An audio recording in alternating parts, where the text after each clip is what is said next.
perlu dihidupkan pada hari raya itu untuk ziarah menziarahi, khususnya kepada orang yang berhak kepada kita, orang tua kita dan sahabat-sahabat kita, dengan memupuk atau membaja hubungan lebih rapat dan lebih dekat lagi dengan mereka, dan sebagai tanda bakti kita akan apa yang menjadi hak kepada mereka.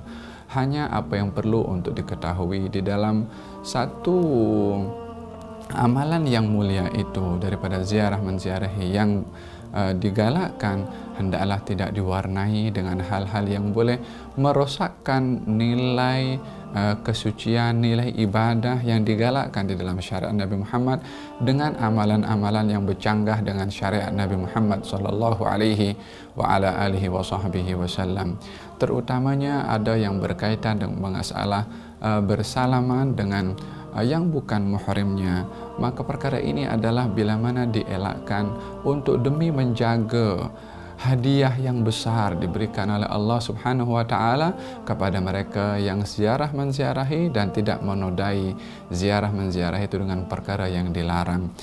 Kalau seseorang itu mengelakkan daripada bersalaman dengan yang bukan muhrimnya, walaupun ada tegur sapa di situ, maka mengelakkan perkara yang dilarang itu bahagian daripada penghormatan yang dilakukan oleh orang itu kepada yang lain.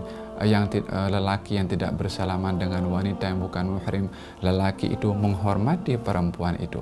Perempuan yang tidak bersalaman dengan lelaki yang bukan muhrim, perempuan itu menghormati dirinya dan juga menghormati lelaki tersebut, dan terutama sekali adalah menghormati syariat Nabi Muhammad sallallahu alaihi wasallam, yang tidak ada yang lebih suci daripada syariat Nabi Muhammad sallallahu alaihi wasallam. Dan adab yang berikutnya yang perlu untuk diambil bagi mereka yang meraihkan hari raya Idul Fitri, pagi-pagi sebelum datang pergi menuju ke masjid, hendaklah berhias diri, kemas diri, pakai baju yang cantik, pakai wangi-wangian, datang awal pergi ke masjid ataupun pergi ke surau atau tempat yang akan dilakukan solat hari raya. Keluar daripada rumah itu dengan bertakbir raya, itu adalah bahagian daripada adab-adab yang perlu dilakukan.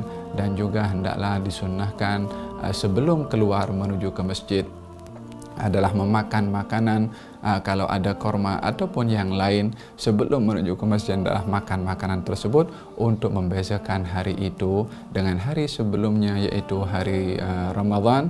Maka pada hari raya disunnahkan makan makanan sebelum menuju ke masjid. Maka dengan melakukan perkara-perkara yang sedemikian adalah akan meraih ganjaran dari Allah Subhanahu wa taala. Moga-moga Allah Subhanahu wa taala menjadikan hari raya Idul Fitri ini hari mulia, hari suci, yang dapat mensucikan hati kita, mensucikan minda kita, mensucikan perbuatan kita daripada perkara-perkara yang dilarang oleh Nabi Muhammad sallallahu alaihi wasallam. Moga-moga Allah Subhanahu wa taala terima amal ibadah kita, dan moga-moga Allah Subhanahu wa taala jadikan kita orang-orang yang saleh. Amin Allahumma amin. Minal aidin wal faizin, kullu aam wa antum bi khair. Taqabbalallahu minna wa minkum salihal a'mal. Wa sallallahu ala sayyidina Muhammadin wa ala alihi wasallam. Alhamdulillahirabbil alamin.